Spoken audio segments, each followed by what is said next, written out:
LPG ख़त्म हो गई है तो अब खाना कैसे बनाएं? तो इंडक्शन है ना, चलिए बताते हैं इंडक्शन पे खाना कैसे बनती है, इस पे कौन से बर्तन यूज होगा और कौन से नहीं यूज होगा, साथ ही हम इस पे क्या क्या बनाएंगे, इसकी सफाई कैसे करेंगे, हर चीज़ बताएंगे। सबसे पहला बात है कि आप इसे यूज करने के लिए पावर स्विच का इस्तेमाल करें और एमसीबी को ऊपर उठा लें और उसके बाद ये ऑन हो जाएगी। एमसीबी लगी हो पावर स्विच में तो वो ज़्यादा अच्छी रहेगी। पावर सॉकेट पावर स्विच का ही यूज कीजिएगा। और यहाँ पे जब भी खाना बनने के लिए रखिए तो कुकर हो या कढ़ाई, उसके मतलब पानी बिल्कुल पोंछ लेना है कॉटन कपड़े से और उसके बाद इंडक्शन को ऑन करना है। तो यहाँ पे अब इंडक्शन का स्विच है, देखिए ऑन ऑफ लिखा हुआ है, तो ऑन करेंगे, ऑन हो गया है तो अप और डाउन करेंगे। अप करना हो तो अप पे क्लिक करना, डाउन करना है तो डाउन पे क्लिक कीजिएगा। अब यहाँ पे ना पूरे ऑप्शंस लिखी हुई है कि आप क्या बनाने वाले हो। मिल्क हीट है, चपाती है, इडली है। तो मतलब कि आप फंक्शन पे क्लिक करोगे ना तो फिर वो मतलब कि चेंज हो जाएगा। यहाँ पे टाइमर भी है, ये चाइल्ड लॉक है।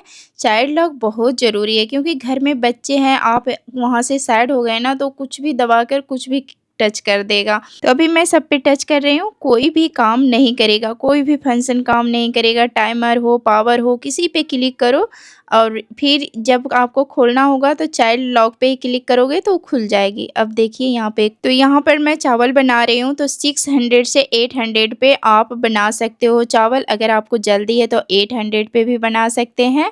और जब 800 पे 2 सीटी लग जाए ना तो फिर 100 करके मतलब कि 2 से 3 मिनट छोड़ दीजिए। इससे चावल बहुत अच्छे से बनकर एकदम खिली-खिली चावल तैयार हो जाएगी। आप प्रेस्टीज का इंडक्शन ले रहे हो ना तो बहुत ही अच्छा रहेगा क्योंकि ये बहुत ही बचत करता है बिजली का। और आप इसे अप करेंगे तो 2000 वोल्टेज तक जाएगी, ठीक है। लेकिन उतना पे खाना कुछ नहीं बनता है, बहुत जल्दी जल जाएगी। ज़्यादा तो ज़्यादा 300 पे आप दूध गर्म कर लो, चावल को 600 पे बनाओ। और सब्ज़ी जब बना रहे हो तो बस जिस तरीके से आप गैस पे बनाते हो, जब आपको लो करना हो तो लो कर दें, फ्लेम को हाई करना हो तो हाई कर दें, ठीक है। तो इसी तरीके से आपकी खाना बन जाएगी। अब यहाँ पर देखिए ऑन किए हैं तो फिर से मैं डाउन कर दी हूँ और इस तरीके से आप इस तरीके से खाना बना सकते हैं। तो यहाँ पर देख सकते हैं चावल बनकर तैयार हो गया है, तो इसे मैं साइड करती हूँ। साथ ही मैं आपको बताती हूँ कि इसमें एक पंखा नीचे लगी है, तो आप जब भी स्विच ऑफ करते हो ना तो तुरंत से एमसीबी डाउन नहीं करना है क्योंकि ये 5 मिनट तक या 3 मिनट तक ये फ़ैन चलते रहती है। तो ये जब तक फ़ैन बंद ना हो जाए तब तक आपको एमसीबी को डाउन नहीं करना है, ठीक है। तो यहाँ पर अगर खाना बन जाए तो तुरंत हटा लीजिए, इंडक्शन पे पूरे दिन खाना मत छोड़िएगा। अब यहाँ पर आपको बताएँगे कि कौन-सी कढ़ाई यूज़ करना है, तो जो भी मतलब इंडक्शन बेस कढ़ाई होगी वही आ सकता है। तो ये देखिए इंडक्शन बेस है, तो आप ऐसे कढ़ाई में बना सकते हो, देख सकते हैं आराम से ये ले लिया है और ये भी इंडक्शन बेस कढ़ाई है।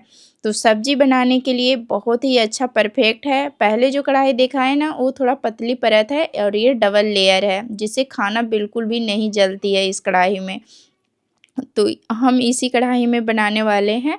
तो यहाँ पर इस तरीके से कढ़ाई को रखें, 300 पे कर दें, 300 पे ये गरम हो जाएगी। उसके बाद आपको जैसे भी सब्ज़ी डालने के बाद आपको समझ में आए कि यहाँ पर हमको फ्लेम को हाई करना है, लो करना है, तो बस यही अप डाउन करना है। बाकी आपको किसी चीज़ की ज़रूरत नहीं पड़ेगी, बहुत ही आसान है इंडक्शन पे खाना बनाना। तो अगर आपको इंडक्शन से ज़रूरी और कुछ बातें पूछनी हो तो ज़रूर मुझे बताइएगा। बस कुछ बातों का आप ध्यान रखिएगा। अभी आपको दिखा रही हूँ ये एक बर्तन जो कि इंडक्शन बेस नहीं है, तो देखिए इसे रखते ही यहाँ पर E2 लिखा रहा है यानी ये इमरजेंसी बता रहा है, ये नहीं लेगा, इस बर्तन को नहीं ले रहा है क्योंकि वो इंडक्शन बेस नहीं है। तो यहाँ पर मैं अभी कढ़ाई रख रही हूँ, ऐसे ही कई कढ़ाई भी आपका नहीं लेगा अगर इंडक्शन बेस नहीं होगा तो। तो इस बातों का आप ध्यान रखिएगा। और अगर आपके मन में चल रहा है कि सब्ज़ी दाल टेस्टी नहीं बनता है कि बनता है, तो ये भी मैं क्लियर कर देती हूँ कि सब्ज़ी दाल में आपको कोई भी फ़र्क नहीं पड़ेगा, आप बनाकर देखिएगा, बहुत टेस्टी खाना बनता है। तो यहाँ पर फिर से मैंने 300 पर स्टीम पे लगा दी थी, मतलब कि हमें ब्रोकली को ना स्टीम पे पकाना था, तो मैंने 300 पे बनाया।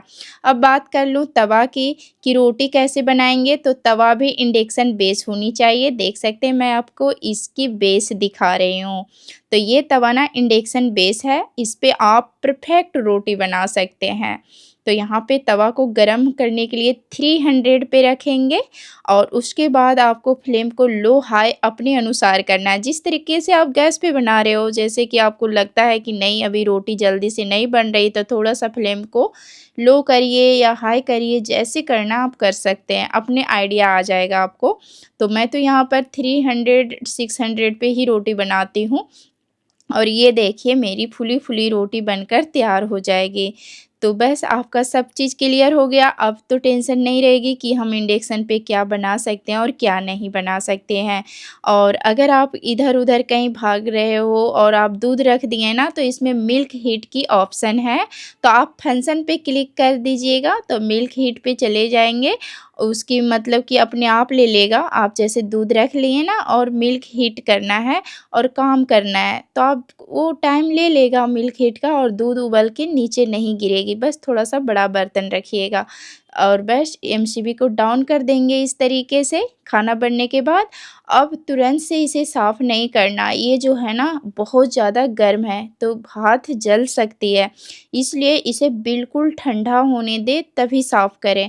अभी तुरंत साफ़ करना बिल्कुल नहीं है। तो यहाँ पर 1 घंटे के बाद मैं इसे साफ़ करके दिखा रही हूँ। तो इस तरीके से मैं कोलीन रखती हूँ। कोलीन इस पे इस तरीके से डालकर मैं इस तरीके से पोंछ लेती हूँ और ज़्यादा चिपचिपी होती है ना, तो डिश वॉश जो होता है उसे मैं कोलीन के डब्बे में ही मतलब कि भर कर रखती हूँ पानी डालकर और उसी को स्प्रे करते हैं और इस तरीके से साफ़ करते हैं। तो आप दोनों चीज़ कर सकते हैं, कोलीन नहीं है तो आप डिश वॉश ले लीजिए, उसमें 2 चम्मच डिश वॉश डालिए और 1 कप पानी डाल दीजिए, घोल लीजिए और उसी को स्प्रे वाले बोतल में रखिए और स्प्रे करके क्लीन कर लीजिए। तो फ्रेंड्स, अगर मेरी वीडियो आपके लिए यूज़फुल है तो प्लीज़ आप मेरे चैनल को सब्सक्राइब कर दें। Thanks for watching.